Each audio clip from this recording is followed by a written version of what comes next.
90 derajat dan juga ada kait 180 derajat. Nah, ini ada panjang bengkokan.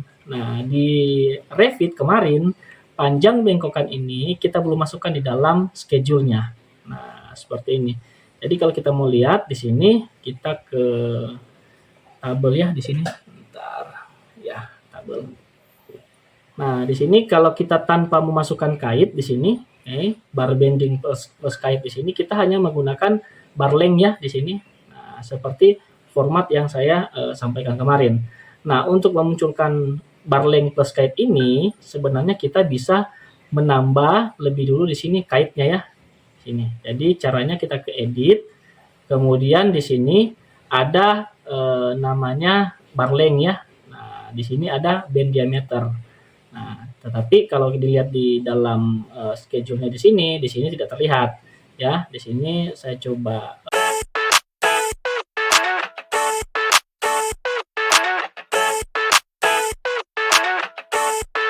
I never thought I'd feel like this. Halo, jumpa lagi bersama saya Fadri Kolomata. Selamat datang di channel Polymer Engineering. Terima kasih bagi teman-teman yang masih tetap setia menonton di channel saya ini, dan bagi teman-teman yang baru menemukan atau baru bergabung dengan channel saya ini, saya ucapkan selamat datang. Jangan lupa tekan tombol subscribe jika suka dengan video di channel saya ini, dan jika merasa video di channel saya ini bermanfaat, silakan di-share bagi yang membutuhkan. Di kesempatan kali ini, saya tidak akan melanjutkan tutorial video Revit untuk materi selanjutnya, tetapi saya menyempatkan waktu bagaimana untuk menjawab pertanyaan dari teman-teman sekalian yang sudah ada beberapa di kolom komentar ya.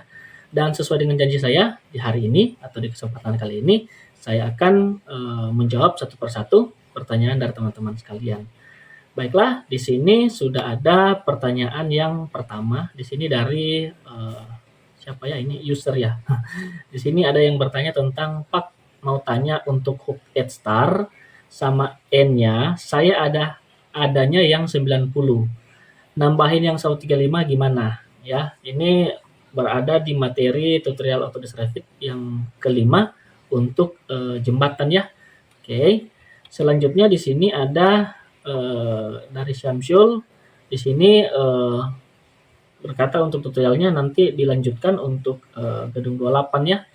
Selanjutnya di sini ada dari Armansyah ya. Di sini pertanyaannya cukup menarik karena di sini bagaimana cara menampilkan besi yang overlap karena panjang besi yang dibutuhkan lebih dari 12 meter. Nah, ini ada di tutorial Revit yang ke-28 untuk gedung, yaitu di materi membuat pembesian file cap tipe 2. Nah, ini pertanyaan yang cukup menarik karena di sini bagaimana jika panjangnya lebih dari 12 meter ya. Selanjutnya di sini ada dari Aris Fondara ya. Di sini mengenai Navigate Rebar Extension ya. Jadi izin Pak cara download plugin Sofistic dan Navigate Rebar Extension bagaimana? Nah, di sini saya sebenarnya sudah memberikan jawaban. Di sini sudah saya sertakan linknya. Silakan dicek dan di-download. Tetapi di sini ada dua versi ya, ada versi yang trial version itu berlaku untuk 30 hari dan juga ada versi yang berbayar itu berlaku 1 tahun. Nah, di waktu saya membuat tutorial Revit yang ke-19 ini khusus untuk pembesian lantai jembatan, di situ saya menggunakan Sofistic yang berbayar untuk 1 tahun. Nah, itu bisa dicek di linknya, nanti saya taruh juga di deskripsi. Nah, Sofisticnya seperti ini. Sedangkan untuk Navigate Rebar Extension kurang lebih sama. Nah, kenapa menggunakan dua plugin atau dua aplikasi ini? Karena di waktu itu Revit 2024 itu belum ada. Masih di versi 2022, 2020 dan 2023. Nah, pada waktu itu kalau tidak salah saya menggunakan versi yang 2020. Nah, akhirnya untuk mempermudah dan mempercepat pengerjaan dipakailah atau saya menggunakan plugin Sofistic dan Navigate Rebar Extension. Nah, tetapi setelah ada dirilisnya fitur baru di AutoCAD Revit versi 2024, teman-teman bisa lihat di beberapa video terakhir saya itu saya tidak menggunakan plugin lagi, tidak menggunakan Sofistic maupun Navigate Rebar Extension, tetapi di situ saya menggunakan menggunakan bar bending detail ya. Nah, itu fitur yang disediakan oleh Revit sendiri. Nah, di layar ini kalau saya coba tampilkan ini ya. Nah, contohnya seperti ini. Nah, ini ketika kita sudah buat pembesiannya di dalam file CAD, kita tinggal melihat contoh untuk potongan pembesiannya untuk file CAD tipe 1 di arah X. Nah, ini saya tidak menggunakan sofistik di sini. Tetapi di sini saya menggunakan bar bending detail ya. Nah, caranya sudah saya jelaskan, klik tulangannya, kemudian kita pergi ke bagian kanan di sini bending detail. Nah, seperti ini. Tinggal kita tambah tag dan kita tarik seperti ini. Nah, ini secara otomatis langsung jadi ya. Nah, jadi bagi yang masih berminat menggunakan sofistik ya berarti menggunakan AutoCAD Revit versi di bawah 2024. Akan tetapi untuk Revit sendiri juga dengan bantuan paket sofistik ada beberapa kelebihan tersendiri tentunya. Karena di situ juga ada beberapa tool yang membantu kita untuk menghitung panjang sambungan, kemudian menghitung berat besi secara otomatis dan sebagainya. Oke, saya lanjut ke pertanyaan berikut di sini. Nah, ini cara membuat gambar bar bending. Nah, ini seperti yang saya jelaskan tadi. Nah, tetapi di sini bagaimana kalau Revit-nya 2022? Nah, itu yang saya jelaskan tadi, bisa menggunakan sofistik atau Navigator Bar Extension. Tetapi alangkah baiknya kalau tidak mau mengeluarkan uang, bisa menggunakan AutoCAD Revit 2024 karena di situ tidak perlu plugin lagi. Di situ sudah otomatis. Tidak bisa mengcover semua, tetapi setidaknya bisa mempermudah kita untuk membuat bar bending detail secara cepat. Oke, dan yang terakhir di sini pertanyaan jika panjang bentukan perbengkokannya di jumlahnya tidak sama. Nah, ini yang sudah saya jelaskan kemarin. Nah, ini terkait dengan panjang daripada lengkungan. Jadi saya kembali ke sini ya. Di sini saya lihat untuk detail. Nah, contoh ini sudah ada. Kemudian untuk struktur ya di sini. Oke.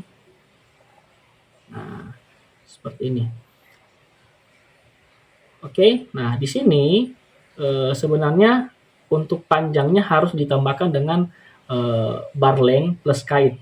Nah, kenapa ini saya harus tambahkan bar length plus kait? Karena yang kemarin yang saya jelaskan di situ baru menghitung sampai batas seperti ini ya. Nah, baru panjang yang bagian lurus, yang bagian samping 2 dan bagian bawah. Sedangkan panjang untuk kaitnya ini belum terhitung. Nah, kenapa harus dimasukkan? Karena kita mengacu ke aturannya di sini untuk geometri kait standar di sini. Untuk penyaluran batang ulirnya di sini pada kondisi tarik. Nah, ini ada kait 90 derajat dan juga ada kait 180 derajat. Nah, ini ada panjang bengkokan. Nah, di Revit kemarin panjang bengkokan ini kita belum masukkan di dalam schedule-nya. Nah, seperti ini. Jadi kalau kita mau lihat di sini kita ke tabel ya di sini. Bentar. Ya, tabel. Nah, di sini kalau kita tanpa memasukkan kait di sini, bar bending plus kait di sini, kita hanya menggunakan bar length ya di sini. Nah, seperti format yang saya sampaikan kemarin. Nah, untuk memunculkan bar length plus kait ini, sebenarnya kita bisa menambah lebih dulu di sini kaitnya ya. Sini. Jadi caranya kita ke edit, kemudian di sini ada namanya bar length ya. Nah, di sini ada bend diameter. Nah, tetapi kalau dilihat di dalam schedule-nya di sini tidak terlihat ya. Di sini saya coba cancel. Nah, di sini harusnya dia terlihat ya. Nih. Saya blok semua, kemudian kita unhide column. Nah, ini ada bend diameter di sini. Nah, cara memunculkan bend diameter ini kita ke edit di sini. Nah, ini bend diameter. Nah, kita cari di sini.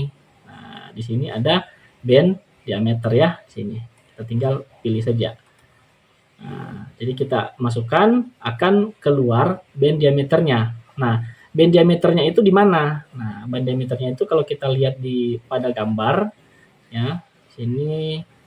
Oke, saya ke pembesian potongan X. Nah, kalau kita klik gambar tulangannya di sini ya, saya klik seperti ini. Kemudian kita pilih menu edit type. Nah, perhatikan, inilah yang dimaksud dengan bend diameter. Nah, jadi ketika kita masukkan bend diameter nanti panjang kaitnya atau panjang bengkokannya ini akan dihitung otomatis oleh Revit. Nah, jadi jangan lupa memasukkan bend diameternya. Begitupun untuk kait 180 derajat, itu pun akan dihitung otomatis. Nah, kemudian untuk kait 135 di sini, nah ada dua ketentuan ya. Nah, ketentuannya gini. Ketentuannya ada diameter sisi dalam dan ada perpanjangan lurus. Nah, diameter sisi dalam di sini ya, untuk diameter 10 hingga diameter 16 itu harus menggunakan 4 kali diameter batang. Jadi kalau misalnya kita di sini menggunakan besi 10, berarti 4 kali diameter batang 4 kali 10. Berarti panjang diameter sisi dalam ya, diameter sisi dalam yang ini harus paling tidak itu adalah 4 cm.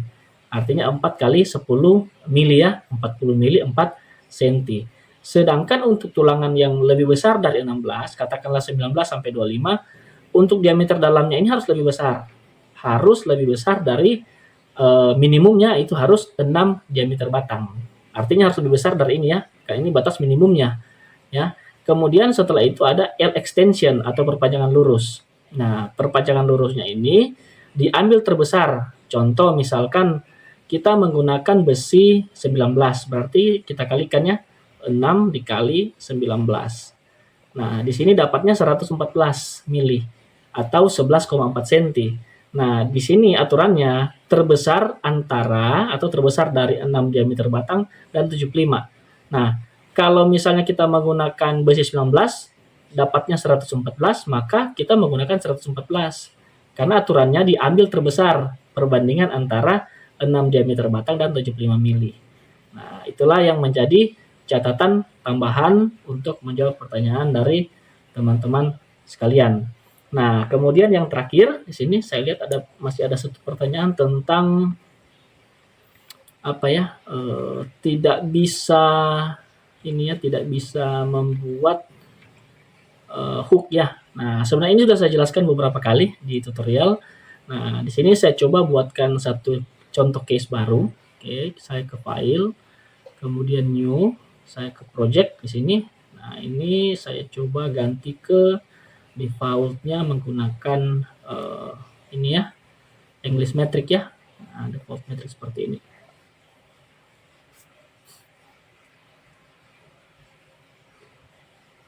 Oke, nah di sini saya coba buat grid sebentar.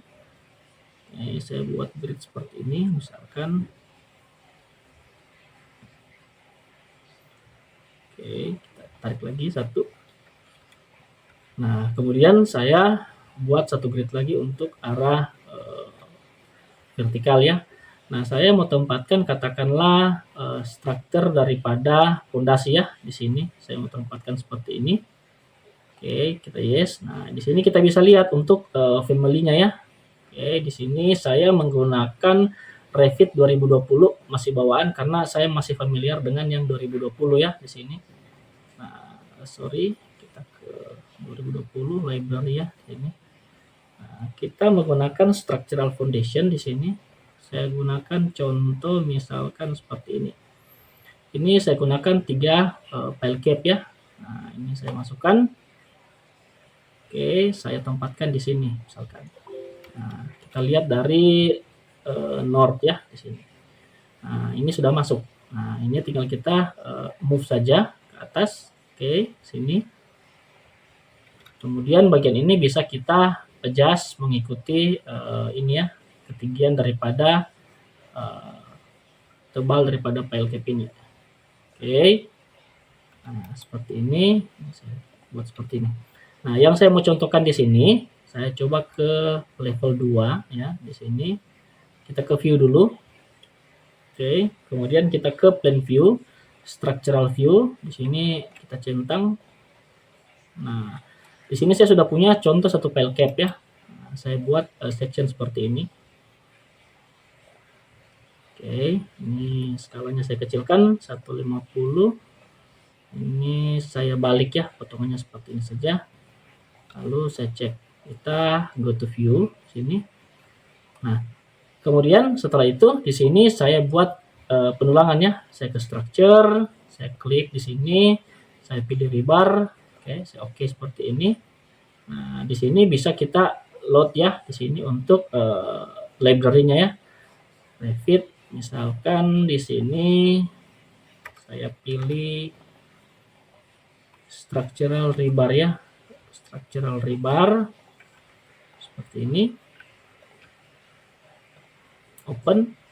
Nah, ini lagi upgrade dari 2020 ke 2024. Nah, saran saya bagi teman-teman yang sudah familiar menggunakan family atau library yang menggunakan Revit yang di bawah 2024, dipersilakan tetap menggunakan model tersebut karena terkadang kita membuat sebuah custom family, kita lupa untuk menyimpannya di directory yang sama. Sehingga waktu kita memanggilnya, kita harus melakukan model upgrade seperti ini. Nah, makanya saya menyarankan untuk tetap menggunakan directory library Revit yang sebelumnya. Meskipun di Revit yang baru, kita sudah membuat ya. Nah, di sini contohnya sudah terbuat seperti ini ya. Nah, ini contoh seperti ini. Oke, kemudian saya tarik untuk shape-nya di sini. Karena di sini belum ada, saya klik lagi. Kita lihat untuk posisinya rebar. Nah, ya, di sini kita lihat ini untuk view-nya ya. Nah, saya gunakan contoh M2 di sini. Oke, M2 seperti ini. Kemudian saya klik ini mungkin saya tambah panjangnya ya ke atas. Misalkan di sini tingginya 205 ya. Nah, di sini saya nyalakan override hook length di sini. Oke, 205 ini saya tambahkan, misalkan saya cari tahu dulu ini ukurannya berapa ya. Ini 900, berarti mungkin saya tambahkan 700 saja. Sini. Oke, saya gunakan 700. Nah, ini sudah jadi satu sisinya. Oh, masih terlalu jauh ya. Saya coba dengan 800. Ya, oke lah. Kemudian di sini saya buat 800 juga. Nah, kiri kanannya sudah sama. Nah, ini yang dipertanyakan oleh salah satu subscriber saya, bagaimana menambah hook start end-nya. Di sini hanya ada 90 ya. Coba saya cek. Di sini sesuai standar di sini hanya ada ya, di sini 90 dan juga 180. Nah, kalau 180 kan kaitnya seperti ini. Sedangkan kalau 90 kaitnya seperti ini. Nah, yang menjadi pertanyaan bagaimana jika kita mau menambah di sini kaitnya 135. Oke. Nah, di sini coba saya pendekkan lagi, misalkan 200, dua ini juga saya pendekkan 200. Oke, seperti ini. Nah, bagaimana kaitnya ini saya mau buat arahnya itu 135. Nah, caranya di menu family di sini, oke. Kita cari yang namanya structural rebar. Oke. Nah, setelah structural rebar kita cari rebar hook ya di sini. Nah, di sini terlihat kan hanya ada 90 180, sedangkan 135-nya di sini tidak bisa kita akses dari sini. Di sini tidak ada muncul hook 135. Oke, atau kait ya. Nah, caranya kita dari standar yang 90, kita klik kanan di sini ya. Kemudian kita pilih copy duplicate ya di sini. Kita duplicate. Nah, di sini setelah duplicate kita beri nama. Kita rename. Di sini katakanlah 135 new ya. 135 degree seperti ini. Tambahkan belakangnya new agar tidak tumpang tindih dengan template yang lama ya. Nah, setelah itu kita klik kanan, kemudian kita ke propertiesnya di sini. Type properties ya, kita klik seperti ini. Nah, perhatikan di sini. Di sini untuk tipenya sudah 135 degree. Nah, kemudian hook angle-nya di sini masih 90. Inilah yang kita ganti dengan 135. Oke, setelah seperti ini kita apply, lalu kita oke. Nah, untuk family-nya ini kita tutup saja seperti ini. Oke. Nah, kemudian kita coba, kita klik tulangannya, kemudian kita cek pada hook add star ya. Nah, di sini sudah ada 135 degree new. Nah, nanti dia akan membentuk kait seperti ini. Kalau saya tampilkan file, nah bentuknya akan seperti ini. Begitupun untuk bagian hook add end ya. Di sini 135 degree new, maka dia akan membentuk seperti ini. Demikian dari saya untuk menjawab pertanyaan teman-teman sekalian, bagaimana cara untuk membuat hook yang tidak ada di dalam database, kemudian bagaimana juga tentang sofistik ya, reinforcement, dan juga tentang panjang besi. Nah, ini panjang besi ini saya buatkan di tutorial selanjutnya seiringan dengan pembesian untuk pile cap tipe yang kedua. Ya, di sini saya sudah siapkan file cap tipe 2, nanti Di sini saya akan jelaskan juga bagaimana cara mengatasi panjang tulangan besi yang melebihi 12 meter. Artinya harus ada overlapping di situ. Demikian dari saya. Jika merasa video ini bermanfaat, jangan lupa di like, share bagi yang membutuhkan, dan akhirnya saya akan melanjutkan sampai pada tutorial pembesian pelcap tipe 2. Nanti untuk pertanyaan-pertanyaan sisanya saya sisipkan di dalam video tersebut. Demikian dari saya, sampai jumpa di tutorial selanjutnya. Terima kasih. I never thought I'd feel like this.